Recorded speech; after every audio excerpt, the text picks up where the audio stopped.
દેશના ઉત્તરીય વિસ્તારોમાં કડકડતી ઠંડી યથાવત છે અને છેલ્લા ઘણા દિવસોથી સમગ્ર ઉત્તર ભારતમાં ગાઢ ધુમ્મસની ચાદર જોવા મળી રહી છે, જેના પગલે તાપમાનમાં સતત ઘટાડો થઈ રહ્યો છે. પંજાબ, હરિયાણા, રાજસ્થાન અને ઉત્તર પ્રદેશના ઘણા ભાગોમાં ઠંડા દિવસથી ગંભીર ઠંડા દિવસની સ્થિતિ પ્રવર્તી રહી છે. તે જ સમયે ધુમ્મસના પગલે વિઝિબિલિટી ખૂબ જ ઓછી છે, જેની અસર ટ્રાફિક ઉપર દેખાઈ રહી છે.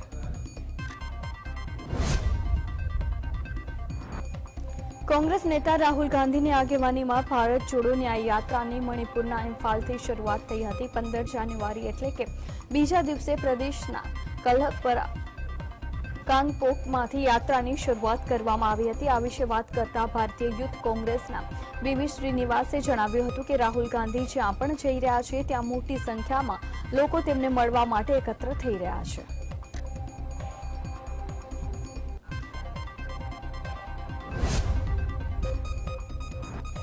અયોધ્યામાં 22મી જાન્યુઆરીએ રામલલ્લાની પ્રાણ પ્રતિષ્ઠાનો સમારોહ યોજાશે. જોકે મકર સંક્રાંતિ બાદ આજથી ધાર્મિક વિધિઓ શરૂ થઈ રહી છે અને મંદિર પૂજા અર્ચના અને ધાર્મિક વિધિઓની શરૂઆત થઈ છે. આજે રામલલ્લાની બાળ સ્વરૂપની મૂર્તિને ગર્ભગૃહમાં સ્થાપિત કરાશે અને અયોધ્યામાં 3 સ્થળો પર આવી મૂર્તિઓ સ્થાપિત કરાશે. આ 3 મૂર્તિઓમાંથી એક મૂર્તિની પસંદ પણ કરાઈ છે. 16 જાન્યુઆરીએ મૂર્તિઓની ધાર્મિક વિધિ શરૂ થશે અને આ કાર્યક્રમને પ્રાણ પ્રતિષ્ઠા પહેલા યોજાનાર પ્રથમ કાર્યક્રમ માનવામાં આવી રહ્યું છે.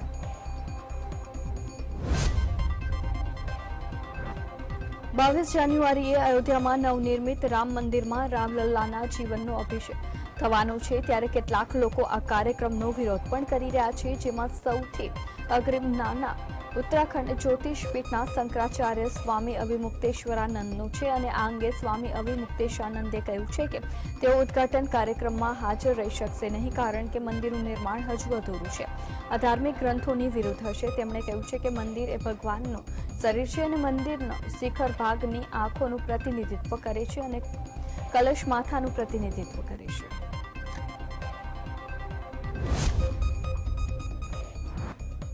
રાષ્ટ્રીય રાજધાની દિલ્હીમાં ગણતંત્ર દિવસની તૈયારીઓ શરૂ થઈ ચૂકી છે. 26મી જાન્યુઆરીએ યોજાનારી પરેડ માટે દિલ્હીના ડ્યુટી પથ પર છેલ્લા ઘણા દિવસોથી સૈનિકોનું રિહર્સલ ચાલી રહ્યું છે. ગાઢ ધુમ્મસ અને કડકડતી ઠંડી વચ્ચે પણ સૈનિકો ભારે ઉત્સાહ સાથે રિહર્સલ કરતા જોવા મળ્યા હતા. તેનો વીડિયો પણ સામે આવ્યો છે.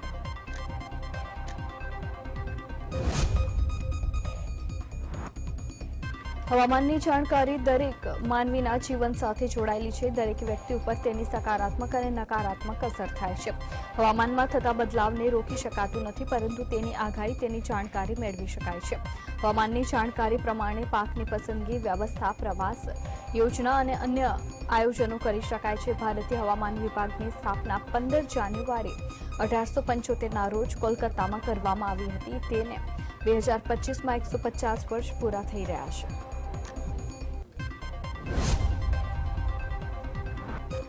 જાણીતા શાયર મુનવર રાણાનું 71 વર્ષની વયે હાર્ટ એટેક આવતા નિધન થયું છે. તેઓ કેટલાક દિવસથી બીમાર હતા અને લખનૌની પીજીઆઈમાં તેમની સારવાર ચાલી રહી હતી. 9 જાન્યુઆરીએ સ્વાસ્થ્ય બગડતા તેમણે આઈસીયુમાં દાખલ કરવામાં આવ્યા હતા. ન્યૂઝ એજન્સી અનુસાર મુનવર રાણાની દીકરી સુમૈયાએ જણાવ્યું હતું કે તેમના પિતાનું રવિવારે મોડી રાત્રે હોસ્પિટલમાં નિધન થયું છે. સોમવારે તેમની દફનવિધિ કરવામાં આવશે.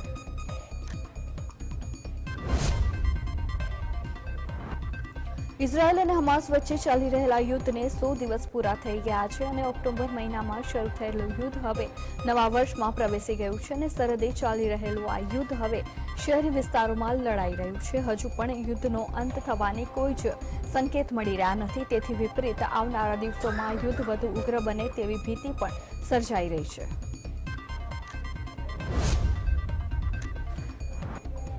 અયોધ્યામાં રામ મંદિર ઉદ્ઘાટન સમારોહને લઈને સુરક્ષા વ્યવસ્થા સુસજ્જ કરી દેવાઈ છે. 20 જાન્યુઆરીથી બહારના લોકોને રામ મંદિરમાં પ્રવેશવા દેવામાં આવશે નહીં. અયોધ્યા ધામ અને શહેરની અંદર રહેતા લોકોને તેમના ઘર સુધી પહોંચવા દેવામાં આવશે. આ માટે તેઓએ પોતાનું ઓળખપત્ર બતાવવાનું રહેશે. પોલીસ પ્રશાસને અયોધ્યા ધામની અંદર રહેતા લોકોને 21 અને 22 જાન્યુઆરીએ બહાર ન નીકળવા અપીલ કરી હતી.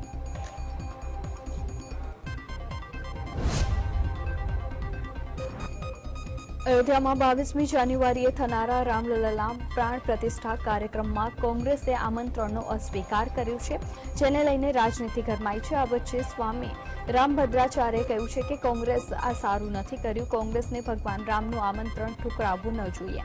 જેમણે ભારતમાં રહેવું છે તેમને જય શ્રી રામ બોલવાનું છે અને કોંગ્રેસ મોટી રાજનીતિક ભૂલ કરી દીધી છે. હાલમાં 5 રાજ્યોની ચૂંટણીમાં આવેલા પરિણામે કોંગ્રેસને જે થયું છે.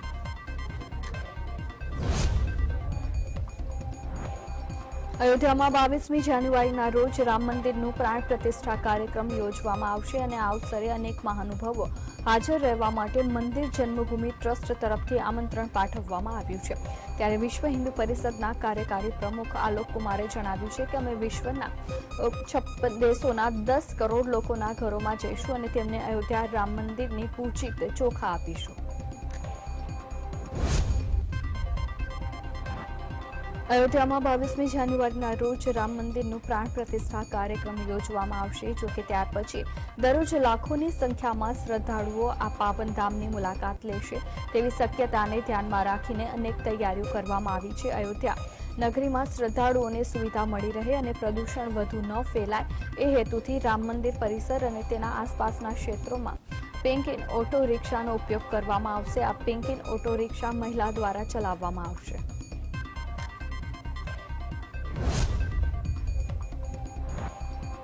કોંગ્રેસ સાથે છેડો પાડીને મિલિંદ દેવરા એકનાથ શિંદે સમૂહને શિવસેનામાં સામેલ થયા છે. કોંગ્રેસમાંથી રાજીનામું આપ્યા બાદ તેઓ સીએમ એકનાથ શિંદેને મળવા તેમના સત્તાવાર નિવાસસ્થાને પહોંચ્યા હતા. આ પછી તેમણે ઔપચારિક રીતે શિવસેનાના શિંદે જૂથનું સભ્યપદ સ્વીકાર્યું હતું. મિલિંદ દેવરાના રાજીનામાની સાથે જ કોંગ્રેસ સાથે દેવરા પરિવારના 55 વર્ષનો લાંબો સંબંધ સમાપ્ત થઈ ગયો છે અને મિલિંદ દેવરાના પિતા મુરલી દેવરા કોંગ્રેસના મોટા નેતા હતા અને પિતાના પગલે મિલિંદ દેવરાએ પણ કોંગ્રેસમાં તેમની કારકિર્દી શરૂ કરી હતી, પરંતુ આજે સંબંધો તોડી નાખ્યા હતા.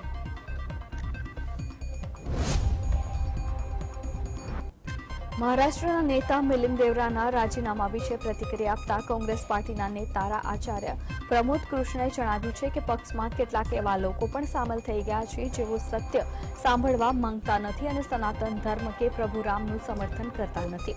ભગવાન રામ, સત્ય અને વાસ્તવિકતા વિશે વાત કરનાર લોકો કોંગ્રેસમાંથી ધીરે ધીરે દૂર થઈ રહ્યા છે અને મિલિંદ દેવરાનું રાજીનામું ખૂબ જ દુર્ભાગ્યપૂર્ણ છે.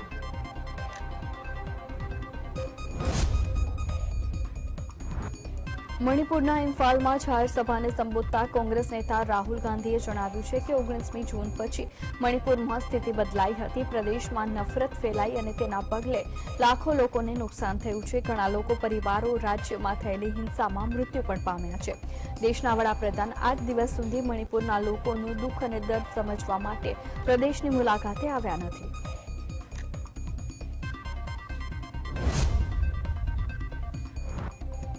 ભાજપના રાષ્ટ્રીય અધ્યક્ષ જેપી નડ્ડાએ દિલ્હીમાં ગુરુ સંત રવિદાસના ઐતિહાસિક મંદિરની સફાઈ કરીને પાર્ટીના સ્વચ્છ તીર્થ સ્વચ્છતા અભિયાનમાં જોડાયા હતા અને સ્વચ્છ તીર્થ સ્વચ્છતા અભિયાનમાં સામેલ થયા બાદ જેપી નડ્ડાએ જણાવ્યું હતું કે વડાપ્રધાન નરેન્દ્ર મોદીના આહવાન ઉપર પાર્ટીએ આ નિર્ણય લીધો છે કે 14મી જાન્યુઆરીથી 22મી જાન્યુઆરી સુધી મંદિરોની સફાઈ કરીશું અને દરેક યાત્રાધામ અને મંદિરની સફાઈ ટીમ અભિયાનમાં લાગશે અને ત્યાં ભજન કીર્તન પણ કરશે.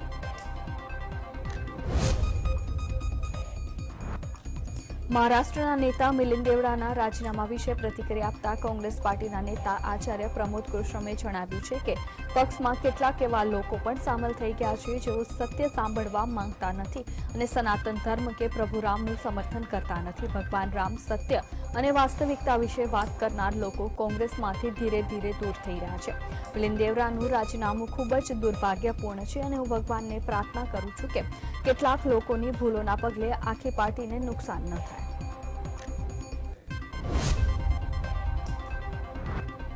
કોંગ્રેસની ભારત જોડો ન્યાય યાત્રાની મણિપુરથી શરૂઆત કરવામાં આવી છે. ત્યારે આ વિશે પ્રતિક્રિયા આપતા ભાજપના સાંસદ કે લક્ષ્મણે જણાવ્યું છે કે યાત્રા રાહુલ ગાંધીના સ્વાસ્થ્ય માટે સારી છે, પરંતુ તેઓ કોના માટે ન્યાય માંગી રહ્યા છે. પીએમ મોદીના નેતૃત્વમાં દેશમાં ઝડપી વિકાસ થઈ રહ્યો છે, જે કોંગ્રેસ પાર્ટી સહન કરી શકતી નથી. દેશની 140 કરોડની વસ્તી પીએમ મોદી સાથે છે અને લોકો કોંગ્રેસને લોકતાંત્રિક રીતે નકારી કાઢી છે અને હવે તેઓ સત્તામાં આવવા માટે આ યાત્રા કરી રહ્યા. ગાંધીનગરના લીહોડામાં 2 વ્યક્તિના શંકાસ્પદ મોત થયા હતા, જ્યારે અન્ય 8 લોકોને ગાંધીનગર સિવિલ હોસ્પિટલમાં સારવાર માટે દાખલ કરવામાં આવ્યા હતા. ઘટનાની જાણ થતાં પોલીસે લઠ્ઠાકાંડની આશંકાએ તપાસ શરૂ કરી હતી. મૃતકોની ઓળખ 42 વર્ષીય કાનજી ઉમેદસિંહ અને 36 વર્ષીય વિક્રમસિંહ રંગતસિંહ તરીકે થઈ છે.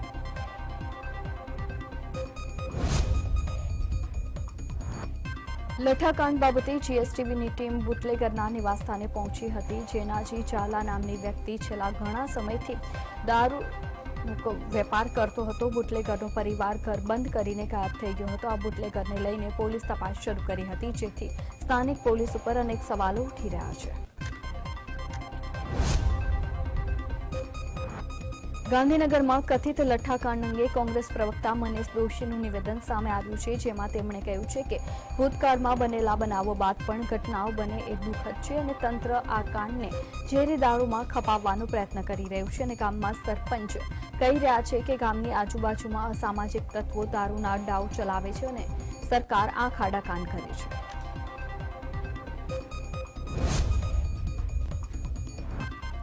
રાજકોટ જામનગર રોડ પરના સાંઢિયા પુલનું ટૂંક સમયમાં નવીનીકરણ હાથ ધરવામાં આવશે, જેમાં વર્તમાન પુલ તોડીને નવો પુલ બનાવવામાં આવશે. જેના પગલે આગામી ફેબ્રુઆરી 2 વર્ષ માટે પુલ બંધ રહેશે. જોકે આ પુલ લાંબા સમયથી જર્જરિત હાલતમાં હતો.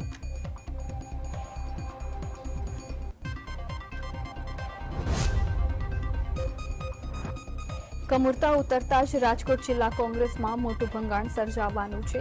કદાચ ગોંડલ અને કોટડા સંઘાણી તાલુકામાં કોંગ્રેસ કોઈ અસ્તિત્વ જ ન રહે તેવી સ્થિતિ સર્જાઈ શકે છે. જિલ્લા પંચાયત વિપક્ષી નેતા અર્જુન ખટાડિયા કોંગ્રેસ ઓબીસી સેલના મંત્રી મુકેશ દેથલિયા સહિતના આગેવાનો કોંગ્રેસ છોડી હવે તેઓ ભાજપમાં કેસરીઓ પડશે. આગામી 16 જાન્યુઆરીએ લગભગ 5 બસો ભરીને રાજકોટ જિલ્લા કોંગ્રેસના કાર્યકરો કમલમ પહોંચશે અને ભાજપનો ખેસ ધારણ કરે તેવી શક્યતા છે.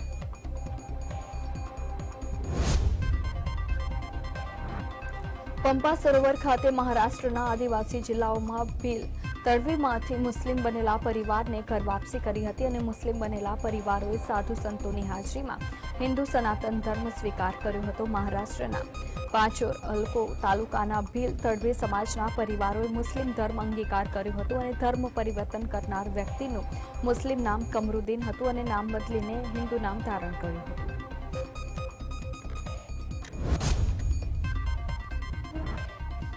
પ્રભુ શ્રી રામ અને માતા સબરી મિલન દિવસની ઉજવણી નિમિત્તે પંપા સરોવરથી શબરીધામ સુધીની ભવ્ય શોભાયાત્રા યોજાઈ હતી. મંત્રીઓ સહિત અનેક સંતો મહંતો પદાધિકારીઓ સ્વયંસેવકો ભાવિક ભક્તો શોભાયાત્રામાં જોડાયા હતા. આ પ્રસંગે મહામંડલેશ્વર શ્રી જનાર્દન હરિપ્રભુજીએ શ્રી રામ અને માતા શબરીના પ્રેમના અવિભાવનો સમજાવ્યા હતા.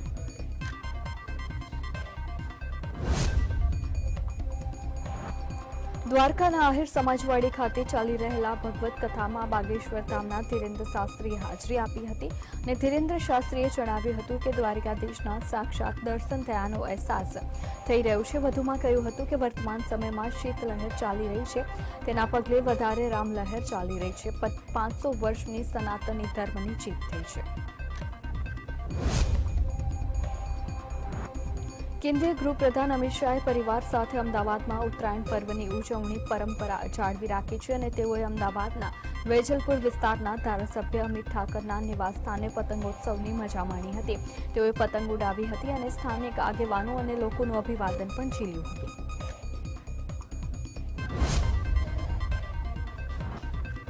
કૃષિ મંત્રી રાઘવજી પટેલે ઉત્તરાયણના પર્વની શુભેચ્છા પાઠવી હતી અને ધ્રોલના મોટા વગદૂરમાં કૃષિ મંત્રીએ પતંગ વિતરણ કર્યું હતું. આ દરમિયાન જામનગરમાં રાઘવજી પટેલે કાર સેવાની આપવીતી જણાવી હતી.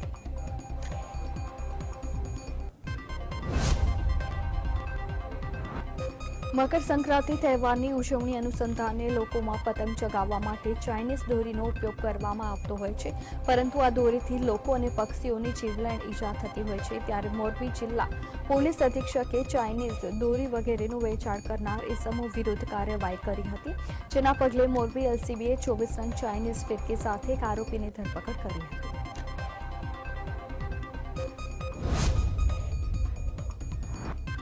વડોદરા શહેરના ગોત્રી મેઇન રોડ પર આવેલા ઇસ્કોન હાઇટ પાસે વૈભવી કાર અને એમ્બેસ કાર વચ્ચે અકસ્માત થયો હતો. આ અકસ્માતને પગલે રોડ ઉપર લોકોના ટોળા એકત્રિત થઈ ગયા હતા. ખોત્રી પોલીસે આ અંગે વધુ તપાસ હાથ ધરી છે.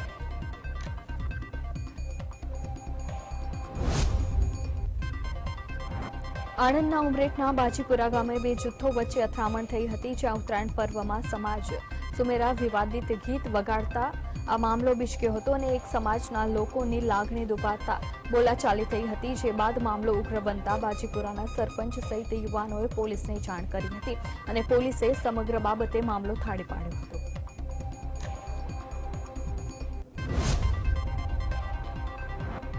બનાસકાંઠાના ડીસાના ભોયણ ગામમાં જર્જરિત દિવાલ પરથી પડતા બાળકને ગંભીર ઈજા પહોંચી હતી, જેમાં પતંગ લૂંટવા ગયેલા 4 વર્ષનો બાળક દિવાલ ઉપરથી પડી જતા તેને ઈજા પહોંચી હતી અને તેને સારવાર માટે સરકારી હોસ્પિટલમાં ખસેડવામાં આવ્યો હતો.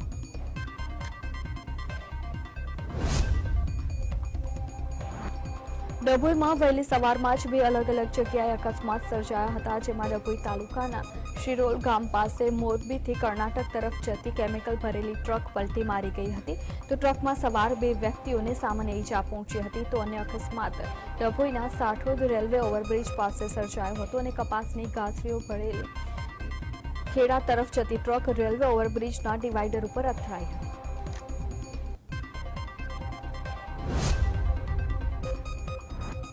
ભાવનગર શહેરમાં ફરી અસામાજિક તત્વોનો આતંક સામે આવ્યો છે, જેમાં બે જુદી જુદી જગ્યાઓ પર હુમલાની ઘટના બની છે.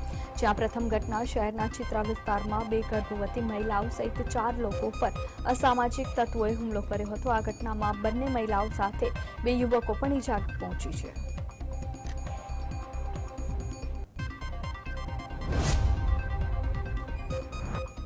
ભાવનગરમાં અસામાજિક તત્વોની સતત બીજી ઘટના સામે આવી છે, જેમાં પોલીસ ચોકીની સામે જ ગોગા ગેટ વિસ્તારમાં પાણીપુરીના વેપારી પર છડી વડે હુમલો કરવામાં આવ્યો હતો. આ હુમલો અગમ્ય કારણોસર પાણીપુરીના વેપારી ઉપર હુમલો કરવામાં આવ્યો હતો. હાલ ઈજાગ્રસ્ત યુવકને સારવાર માટે હોસ્પિટલ ખસેડવામાં આવ્યું છે.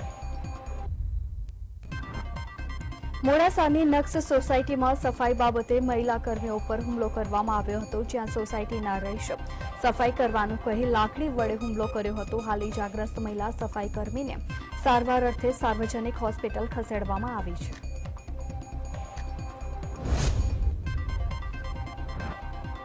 ઉત્તરાયણની મજા અબોલા જીવ માટે સજા બનતી હોય છે, ત્યારે રાજકોટમાં એક જ દિવસમાં પક્ષીઓના ઈજાગ્રસ્ત થયાના અહેવાલ સામે આવ્યા છે. તમામ પક્ષીઓને સારવાર માટે અનેક સેવાભાવી સંસ્થાઓ દ્વારા કેમ્પ ચલાવવામાં આવી રહ્યું છે.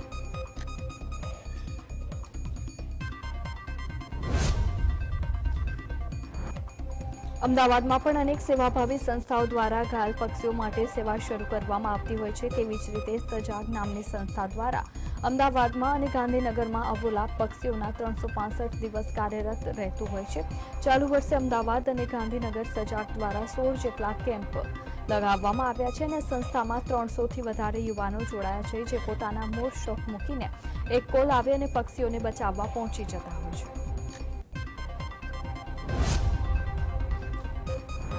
મહેસાણા જિલ્લામાં ઉત્તરાયણ પર્વ ઉપર કુલ 84 પક્ષીઓ ઘવાયા હતા. જીવદયા પ્રેમીઓ દ્વારા ઈજાગ્રસ્ત પક્ષીઓનું રેસ્ક્યુ કરી સારવાર અર્થે લઈ જવામાં આવ્યા હતા. રાજકારણમાં કરો અભિયાન અંતર્ગત ઘાયલ પક્ષીઓને સારવાર અપાઈ હતી અને વન વિભાગ અને પશુપાલન વિભાગ દ્વારા કરુણા અભિયાન ચલાવવામાં આવી રહ્યું છે, જેમાં મોટા ભાગે કબૂતર, કોયલ જેવા 84 જેટલા પક્ષીઓ સારવાર અપાઈ હતી.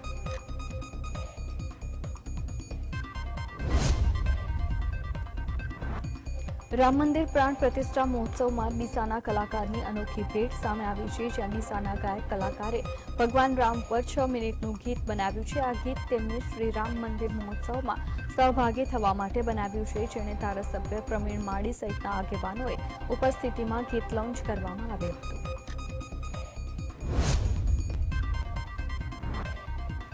વડાપ્રધાન નરેન્દ્ર મોદીએ દેશભરના તમામ નાના મોટા ધર્મસ્થાનોની સ્વચ્છતાનું અભિયાન હાથ ધરવાનું દેશવાસીઓને આહવાન કર્યું હતું, જે અંતર્ગત આજે સોમનાથ ખાતે રામ મંદિર પરિસરના સફાઈ કાર્યમાં ગુજરાત કેબિનેટ મંત્રી કુંવરજી બાવળિયા સાથે સાંસદ રાજેશ ચુડાસમા તથા ભાજપના કાર્યકર્તાઓ જોડાયા હતા.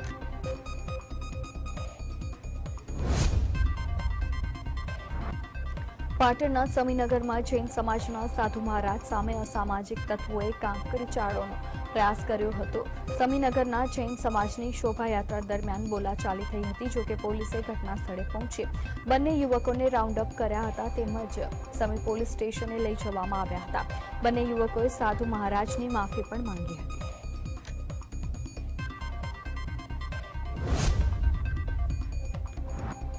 દાંતામાં ખુલ્લેઆમ વિદેશી દારૂનું વેચાણ અને મહેફિલનો વિડીયો વાયરલ થયો હતો। દાંતામાં સાંજે વિદેશી દારૂનું માર્કેટ જામે છે અને દાંતામાં વિદેશી દારૂનું સરેઆમ વેચાણ માટે દાંતા પોલીસે છૂટ આપવાની ચર્ચાએ જોર પકડ્યું છે। ખુલ્લેઆમ વેચાતું દેશી દારૂની બાજુમાં વિદ્યા વિહાર સ્કૂલ અને ઇંગ્લિશ મીડિયમ સ્કૂલ આવેલી છે, છતાં બુટલેગરો કોઈપણ જાતનો ડર રાખ્યા વગર દારૂનું વેચાણ કરી રહ્યા છે અને આ વાયરલ વિડીયો જીએસટીવી કોઈ જ પુષ્ટિ કરતું નથી।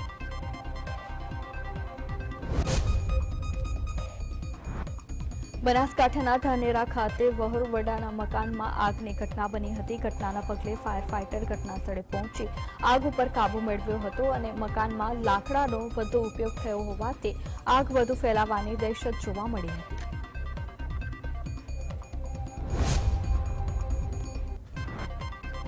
જેતપુરના નવાગઢ વિસ્તારમાં પતંગ લૂંટી રહેલા બાળકોને કારે અડફેટે લેતા ઇજાગ્રસ્ત થયા હતા। બાળકોને સારવાર અર્થે જેતપુર સરકારી હોસ્પિટલમાં ખસેડવામાં આવ્યું હતું। ત્યારબાદ બાળકને ગંભીર હાલતમાં વધુ સારવાર અર્થે જૂનાગઢ ખસેડવામાં આવ્યો હતો।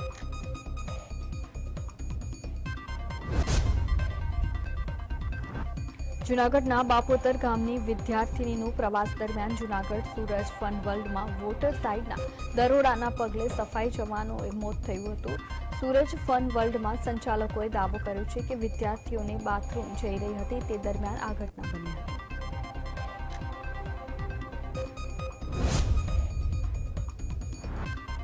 જેતપુરના નવાગઢ વિસ્તારમાં ચાઇનીઝ દોરીથી યુવકનું ગળું કપાઈ ગયું હતું અને યુવક બાઇક ઉપર પસાર થઈ રહ્યો હતો તે દરમિયાન આ ઘટના બની હતી। ઉત્તરાયણનો પર્વ હોય ત્યારે પતંગબાજો ચાઇનીઝ દોરીનો ઉપયોગ કરતા હોય છે, જેના પગલે નિર્દોષ લોકો ભોગ બનતા હોય છે। યુવકને દોરીના પગલે ગંભીર ઈજા પહોંચી હતી, જેના લીધે યુવકને સારવાર અર્થે ખસેડવામાં આવ્યું હતું।